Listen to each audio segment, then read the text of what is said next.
et bienvenue. Au nom du Père, du Fils et du Saint-Esprit. Amen.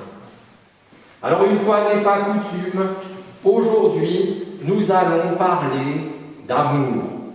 On fait quasiment jamais ça, au culte, quasiment jamais. Et pourtant c'est un sujet, un domaine, un thème avec lequel on ne devrait même pas avoir trop de problèmes parce que vous connaissant, je sais que vous êtes des spécialistes, des champions de l'amour. Pas d'objection, c'est bien. Et donc, commençons directement dans la louange à celui qui est le Dieu d'amour. Les 4 strophes de Grand Dieu, nous te bénissons.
Avec les mots du psalmiste au psaume 112, l'assemblée disant « Ce qui est en gras sur vos feuillets ». Heureux l'homme qui reconnaît l'autorité du Seigneur et qui prend plaisir à faire ce qu'il commande. Ses enfants seront influents dans lui, car Dieu fait du bien aux hommes droits. Chez cet homme, c'est le bien-être et l'aisance. Il a pour toujours l'approbation de Dieu. Quand tout est obscur, une lumière se lève pour leur droit. Le fidèle est bienveillant et compatissant. Traiter avec bienveillance, voilà qui est bien, et gérer ses affaires en respectant le droit. Jamais le fidèle ne faiblira, il laissera un souvenir impérissable. Il n'a pas à craindre les méchants humeurs. Le cœur assuré, il fait confiance au Seigneur. Il donne largement aux malheureux.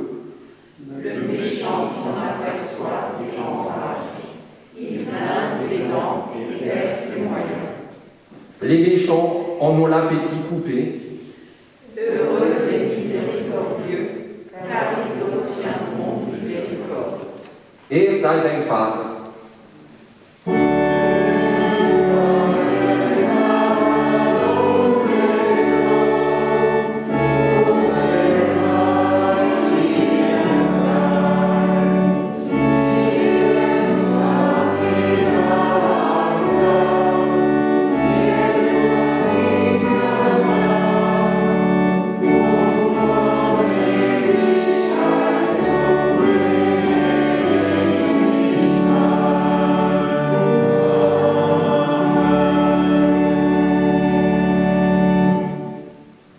Parce que nous sommes sûrs de l'amour de Dieu pour nous, nous pouvons reconnaître devant lui ce qui nous sépare de lui.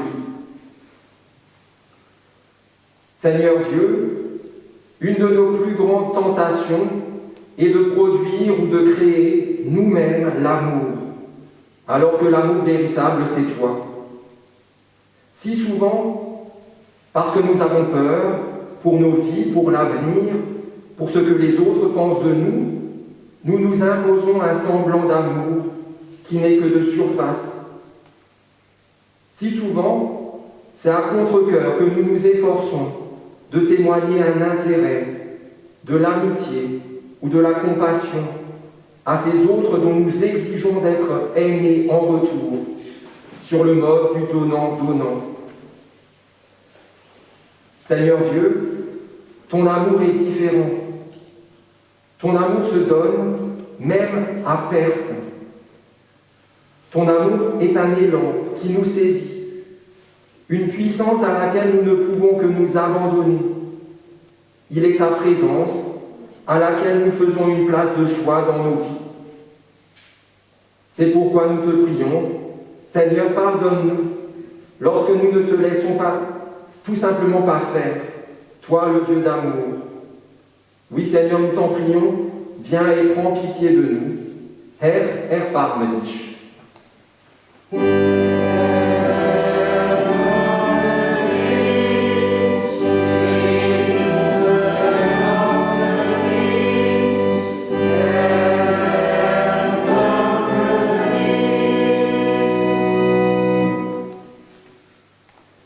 Que celui qui aime Dieu se réjouisse, car voici ce qu'il proclame à son intention par la bouche de l'apôtre Paul dans sa lettre aux Éphésiens. Dieu est riche de compassion, et à cause du grand amour dont il nous a aimés, nous qui étions morts, il nous a rendus vivants avec le Christ. C'est par grâce que vous êtes sauvés. Pour cet amour et pour cette grâce, chantons-lui notre reconnaissance, exaltons le Seigneur. Ehre sei Gott in der Höhe.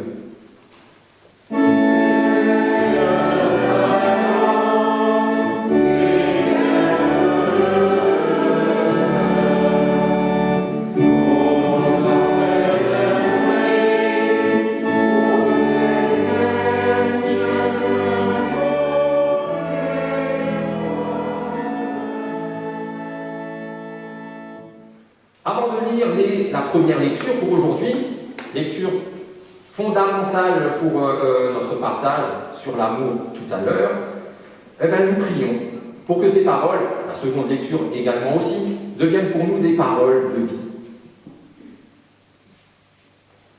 Dieu d'amour, sois au milieu de nous comme notre hôte le plus précieux. qu'en ce temps qui t'est consacré, donne-nous de ressentir ton amour. Répands en nous sa douce chaleur, qu'elle nous inonde dès cet instant et que jamais elle ne nous quitte. Qu'à l'écoute de ta parole, nous apprenions l'humilité, la confiance et la joie de ton amour. Nous t'en prions par Jésus-Christ, ton Fils, notre Seigneur, qui vit et qui règne avec toi, Père, et le Saint-Esprit, un seul Dieu, pour les siècles des siècles.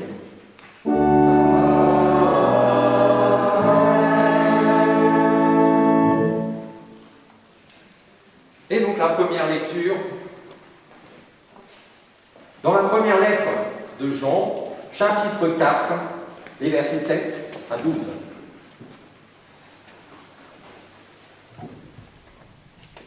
Dieu est amour. Mes chers amis, aimons-nous les uns les autres, car l'amour vient de Dieu. Quiconque aime est enfant de Dieu et connaît Dieu.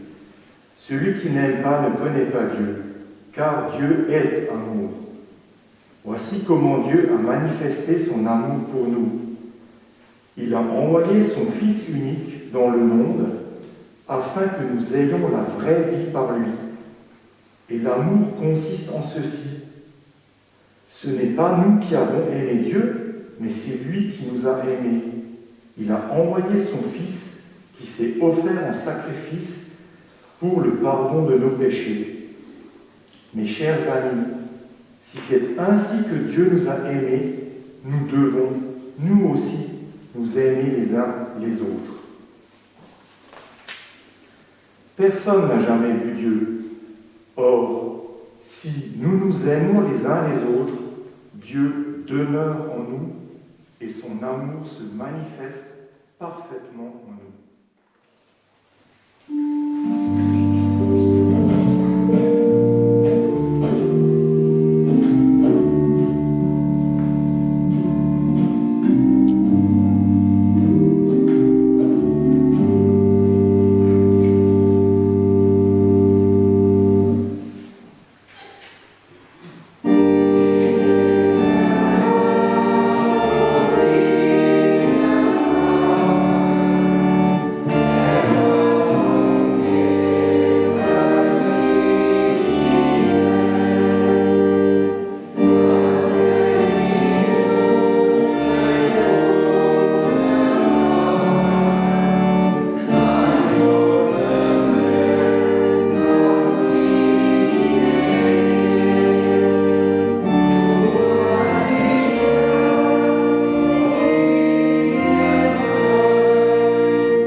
Pour entendre ce verset auquel nous sommes confiés ce matin et pour la semaine qui commence, c'est une parole de Jésus, celle qu'il dira au moment du jugement dernier.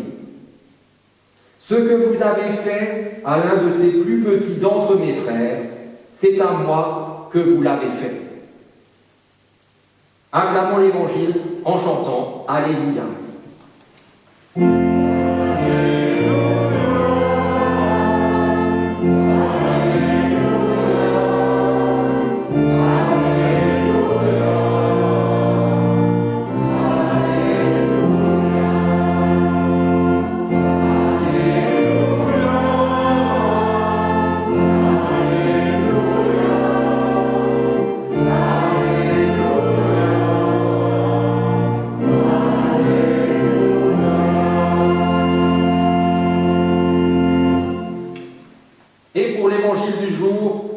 Une parabole, peut-être la parabole la plus connue, ou une des deux paraboles les plus connues. Stéphane. C'est pas Stéphane, la parabole la plus connue. C'est celle-là. C'est celle-là. La parabole du bon samaritain.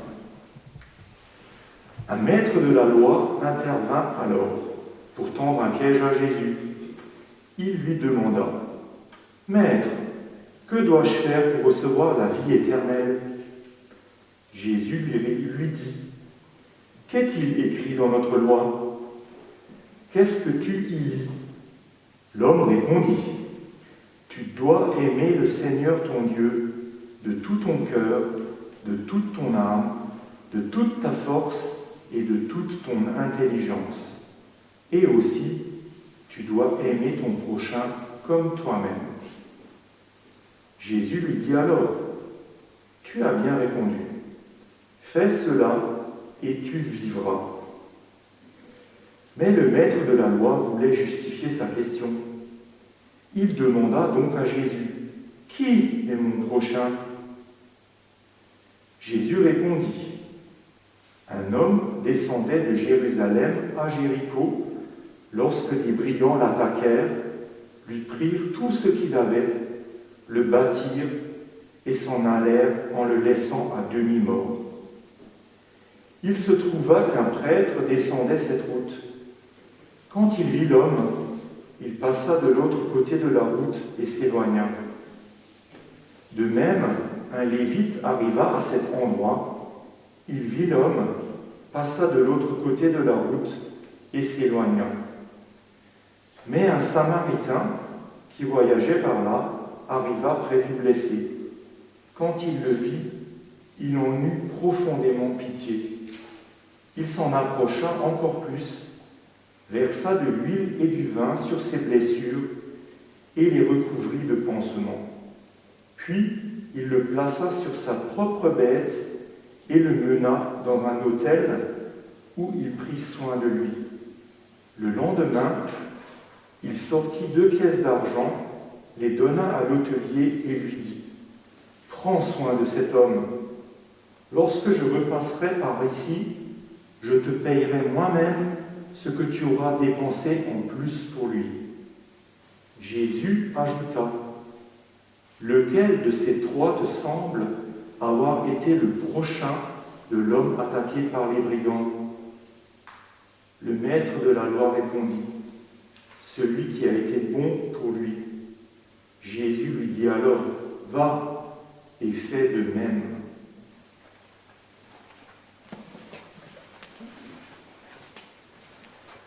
Seigneur, ta parole est la vérité.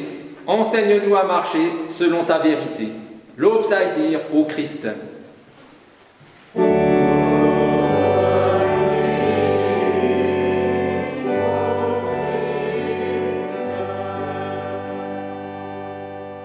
Êtes-vous des spécialistes, des champions de l'amour?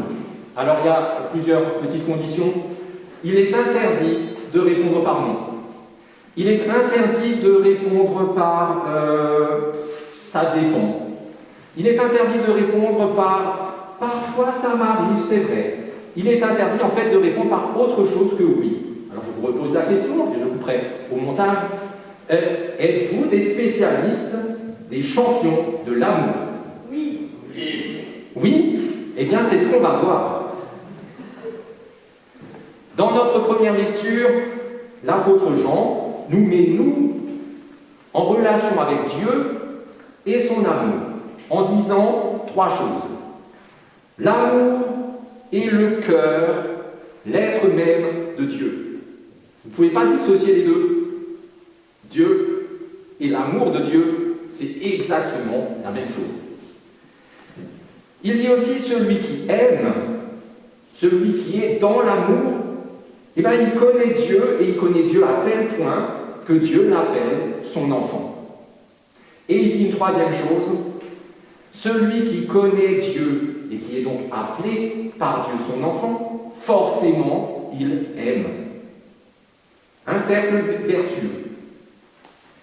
Dans la seconde lecture, que vous connaissez par cœur, on n'aurait même pas eu besoin de la lire, on aurait pu la raconter tous, eh bien, cette parabole du bon samaritain, avec cette histoire, Jésus montre comment l'amour est concret, comment l'amour de Dieu anime le cœur de Dieu et comment il devrait aussi animer le nôtre.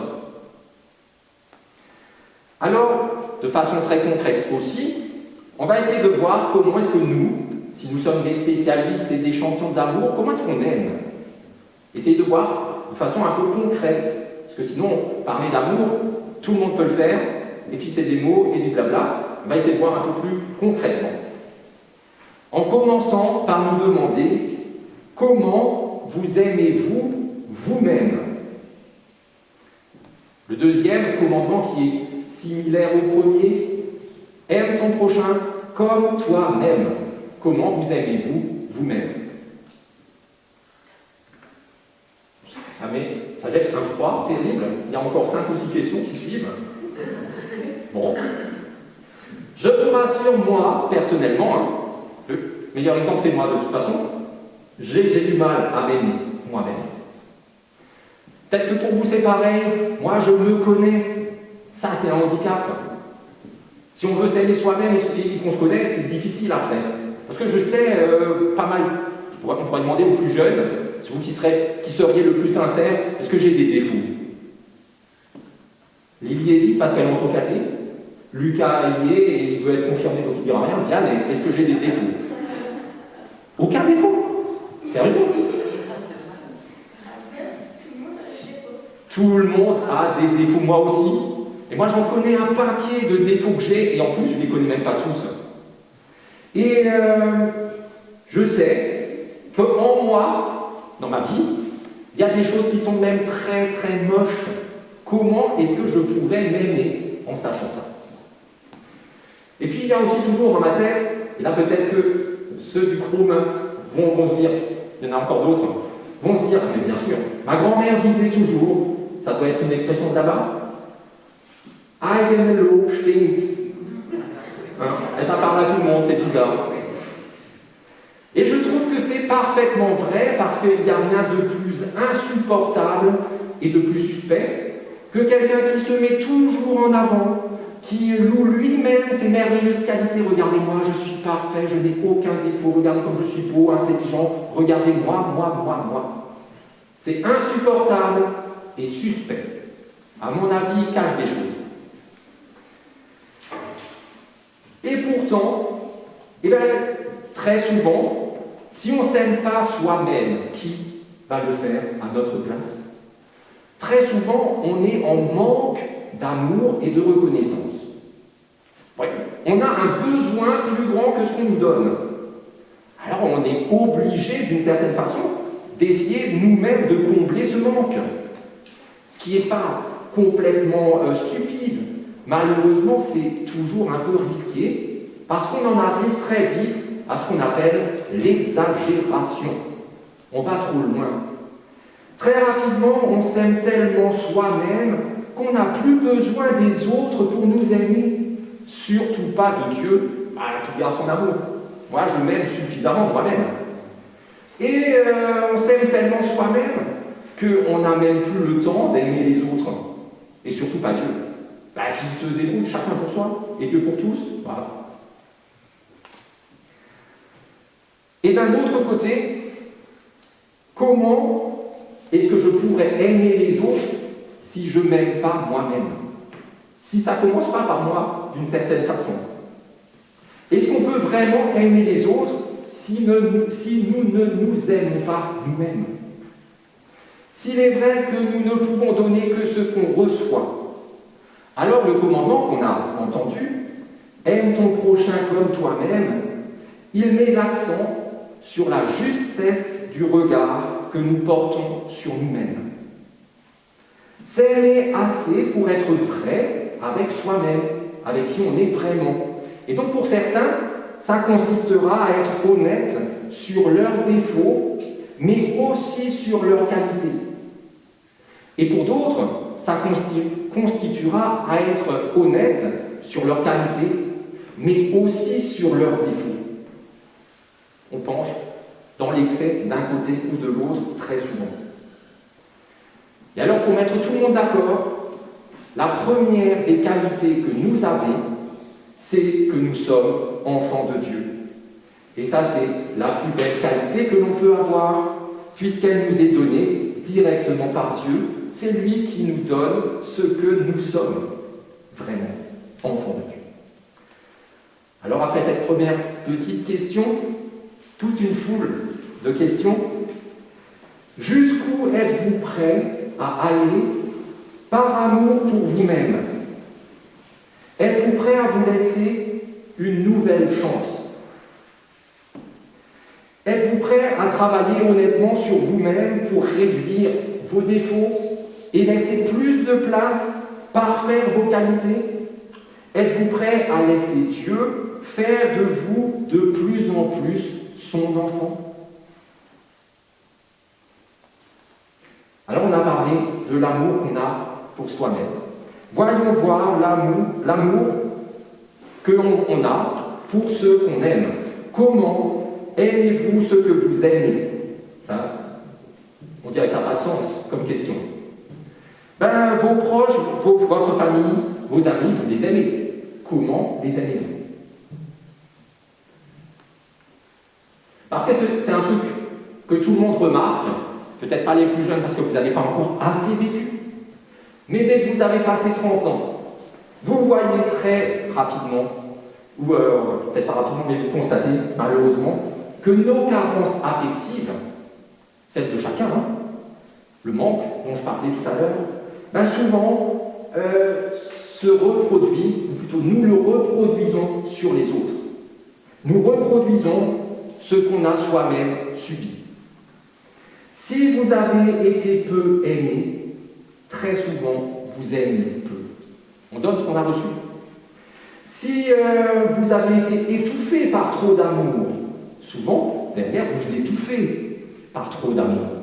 Si vous avez été ignoré, souvent, vous ignorez les autres. Si vous avez été maltraité, souvent, on reproduit ça et on maltraite à notre tour, etc., etc. Et en plus, il faut dire quand même aussi, par rapport aux autres, notre amour, celui dont nous sommes capables, il est conditionné. On parle toujours de l'amour inconditionnel de Dieu, c'est en rapport avec le nôtre qui est conditionné. Deux toutes petites conditions à notre amour. La première, c'est que l'autre, celui que nous allons aimer, il doit le mériter. S'il ne le mérite pas, on ne lui donne pas. Il y a mille et une façons de mériter. Il suffit d'être très très beau, et alors on l'aime, parce qu'il est très très beau, ou elle est très très belle, etc. etc. Vous trouverez. Deuxième condition, c'est qu'il doit conserver cette chance, cet honneur d'être aimé. Comment? En ne nous décevant jamais. Si jamais l'autre qui a la chance d'être aimé par nous nous déçoit, qu'est-ce qu'on fait? On retire cet amour. Vous connaissez tous ce chantage affectif qu'on a peut-être tous, sans doute, tous fait, qu'on a sans doute aussi tous subi. Après tout ce que j'ai fait pour toi, après tout ce que je t'ai donné, si tu m'aimais vraiment, et ça peut aller très loin jusqu'à tu n'es plus mon enfant. Oust! honnête, ce que tu as dit tout à l'heure, c'est vrai. Personne n'est parfait, nous faisons tous des erreurs, on a tous des casseroles. L'erreur est humaine, c'est ce qu'on dit, on a raison. Mais derrière, qu'est-ce qu'on ajoute? Le pardon est divin. Et c'est là où notre amour conditionné peut se transformer s'il accepte ou si nous avons cet élan d'intégrer dans notre amour la capacité divine du pardon. Leur pardonner à eux quand ils ne sont pas à la hauteur, aux autres, à ceux que nous aimons. Comme ça évite qu'ils ne remplissent pas la deuxième condition. Nous pardonner à nous, parce que très souvent, c'est nous qui nous plantons. D'ailleurs, c'est très simple, moi j'ai fait une liste de tous les... Paul appelle ça les pécheurs, moi j'appelle ça les losers. Dans ma liste, le premier loser, c'est moi. Dans ta liste, le premier loser, c'est toi. Dans la tienne, c'est toi, ainsi de suite. On est d'accord. Dans votre liste, par pitié, mettez-moi en deuxième. Si je le mérite, sérieusement. Dans ma liste, je ferai comme une garde alternée, un jour toi, un jour toi. Voilà. Mais en tête, c'est moi, dans la mienne. Parce que Dieu, lui, de son côté, il est le premier à pardonner. Dans l'Épître aux Colossiens, pardonnez-vous réciproquement tout comme le Seigneur vous a pardonné. Dans la lecture qu'on a entendue, la première, aimez-vous comme Dieu vous a aimé, le premier. Alors jusqu'où êtes-vous prêts à aller pour ceux que vous aimez? Êtes-vous prêts à leur laisser une nouvelle chance, toujours et encore, à nouveau? Pierre un jour demande à Jésus, si quelqu'un me fait du mal, combien de fois je vais lui pardonner? 7 fois, c'est beaucoup déjà. Jésus lui dit, tu veux rire? Moi je te dis, pardonne 70 fois 7 fois. Quelqu'un est doué en calcul mental? C'est pas la peine, c'est beaucoup trop. C'est impossible quasiment. Et pourtant c'est ce qu'il faut. Êtes-vous prêts à ne pas laisser vos propres blessures vous pousser à blesser les autres, mais à faire preuve de patience et de bonté envers vous-même et envers les autres? Êtes-vous prêts à donner jusqu'à votre vie pour ceux que vous aimez? Dans l'évangile de Jean, Jésus dit ceci: il n'y a pas de plus grand amour que de donner sa vie pour ceux qu'on aime. La plus grosse preuve d'amour, s'il en faut, c'est celle-là. Alors on a parlé de nous, on a parlé de ceux qu'on aime. On est réunis en communauté. Comment nous aimons-nous les uns les autres dans cette communauté? Ou dans les communautés en général? Parce que finalement, nous ne nous sommes pas choisis. Vous êtes arrivés dans ce village peut-être par naissance, ou des herculophonie, par mariage, parce que le cadre est super, voilà, et vous vous retrouvez dans cette paroisse, sans avoir choisi tous les autres. En plus, peut-être, je ne pense pas ici, mais dans d'autres, j'ai déjà entendu dans d'autres communautés, il y a des gens qui s'assoient côte à côte parce qu'il n'y a pas de place autrement dans les bancs, et ils ne se supportent pas. C'est des voisins qui sont en tension toute l'année. Et bien, quand ils sont dans l'église, au culte, assis côte à côte, ils sont bien obligés. Il y en a d'autres, c'est encore pire. C'est des trucs qui remontent à un fils qui a largué la fille parce qu'elle était enceinte. Ou une histoire de chant, ou une histoire de... peu importe. Et quand ils sont ensemble, dans l'église, ils sont obligés, surtout dans cette église, vous n'avez pas la chance de vous écarter. Là, on est obligé, mais beaucoup plus, on ne peut pas. C'est jamais simple de vivre en communauté et de surtout s'aimer parce que nous sommes humains, avec la splendeur de l'humanité, toutes nos faiblesses. Et pourtant, c'est cela même que Jésus a choisi. Les disciples, c'était les pires de ceux qu'il pouvait choisir, les apôtres, et pourtant il les a choisis. Et parce qu'il les a choisis, ce sont devenus les meilleurs de ceux qu'il pouvait prendre. C'est pas parce qu'ils étaient les meilleurs, mais une fois choisis, ils sont devenus bons. Alors jusqu'où êtes-vous prêts à aller pour ceux qui forment cette communauté avec vous? Êtes-vous prêts à leur laisser ce double crédit? D'une part, dans leur humanité, puis forcément leur faiblesse, et d'autre part, ils sont tout autant enfants de Dieu que vous. Êtes-vous prêts à les accompagner dans la marche vers une foi en Dieu toujours plus profonde? Êtes-vous prêts à prendre vos responsabilités dans les échecs de cette communauté, mais aussi pour les réussites de cette communauté? On va en passer à l'avant-dernière question. C'est peut-être la plus belle. Comment aimez-vous Dieu? On a parlé des autres, de ceux qu'on aime, de ceux qu'on est obligé de côtoyer parce qu'on est frères et sœurs. Et puis alors il y a Dieu, notre Père. Comment l'aimez-vous? Il y a une réponse par là. Je tends l'oreille vers le micro, ça sert à rien. J'ai jamais pensé à aimer Dieu. Non. J'ai jamais pensé à ça. Ça se fait tout seul? Oui. Alors maintenant qu'on soulève, c'est très bien. Et maintenant qu'on soulève la question, maintenant elle est là. On a cette question en tête. Mais comment est notre amour pour Dieu? Parce que c'est sûr que nous aimons Dieu. Ça, je ne remets pas en question. Du tout. Mais comment? Est-ce que on se dit que aller au culte de temps en temps, c'est ça, c'est comme ça, notre façon d'aimer Dieu. Est-ce que prier tous les jours, avant chaque repas, le soir, le matin, c'est ça notre façon d'aimer Dieu? Est-ce que hésiter entre 50 € et 100 € pour l'offrande annuelle, est-ce que c'est ça notre façon d'aimer Dieu?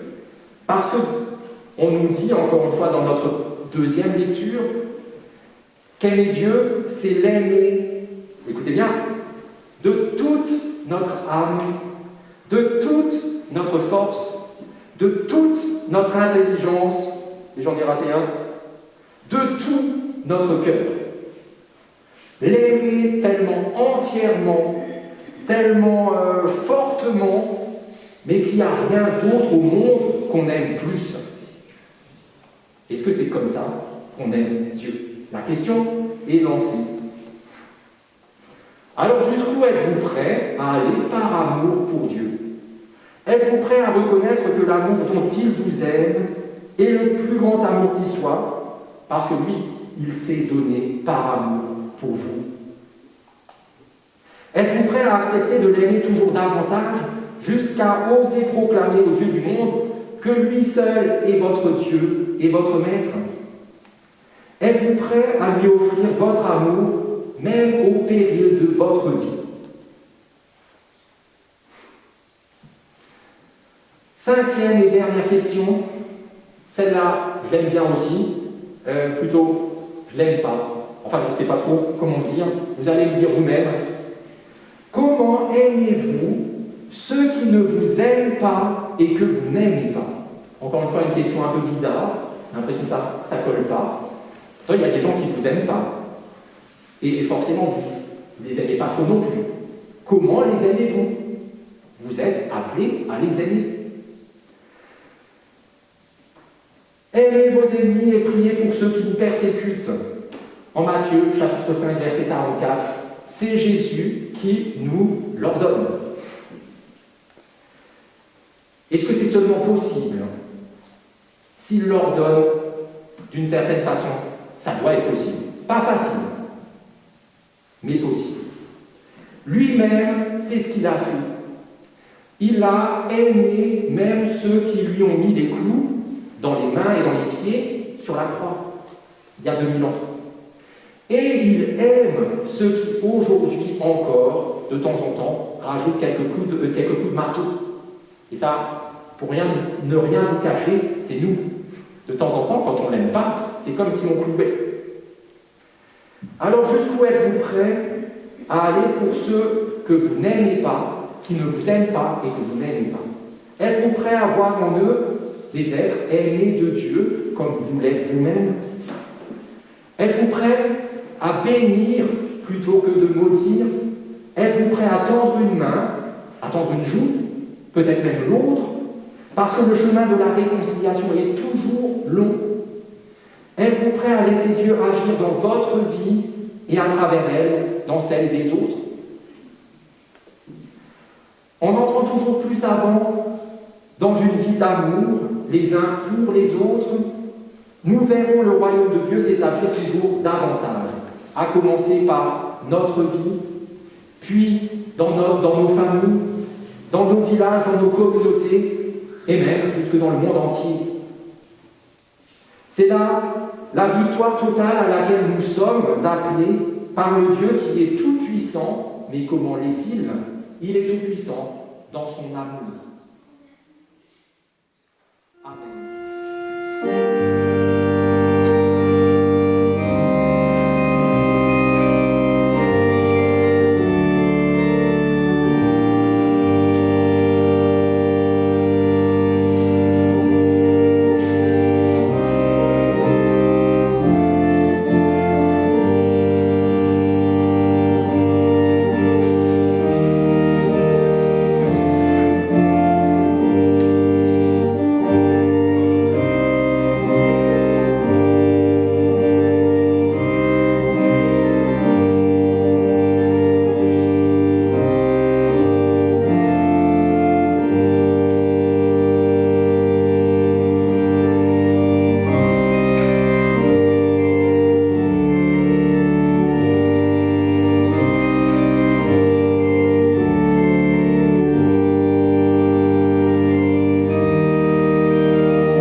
Nous prions les uns avec et pour les autres.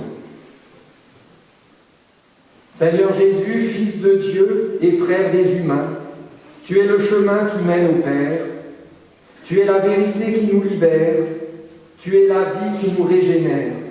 C'est à toi que s'adresse notre prière.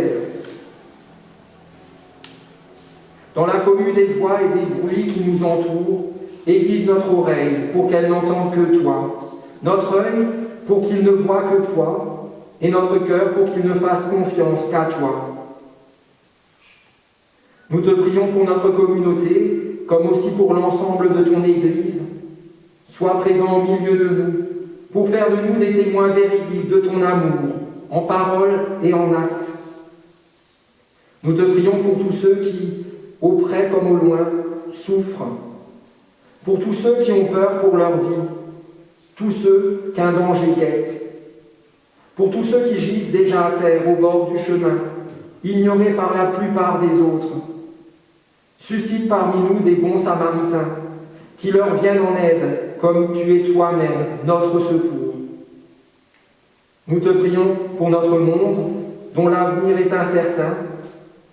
Rappelle à l'ordre ceux qui profèrent la haine et la destruction. Encourage et soutiens tous ceux qui s'efforcent de faire triompher la paix, la fraternité et l'amour, par-delà toute frontière. Toi qui as enseigné et vécu l'amour jusqu'au bout, donne-nous de marcher dans tes pas, envers et contre tous ceux qui voudraient nous en empêcher, de façon à ce que nous soyons dignes des paroles que tu nous as toi-même enseignées et que nous faisons monter à toi maintenant. Notre Père, qui es aux cieux, que ton nom soit sanctifié, que ton règne vienne, que ta volonté soit faite sur la terre comme au ciel. Donne-nous aujourd'hui notre pain de ce jour. Pardonne-nous nos offenses, comme nous pardonnons aussi à ceux qui nous ont offensés. Et ne nous soumets pas à la tentation, mais délivre-nous du mal, car c'est à toi qu'appartiennent le règne, la puissance et la gloire, au siècle des siècles. Amen.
nous nous levons pour être envoyés et bénis dans cette journée et dans nos vies.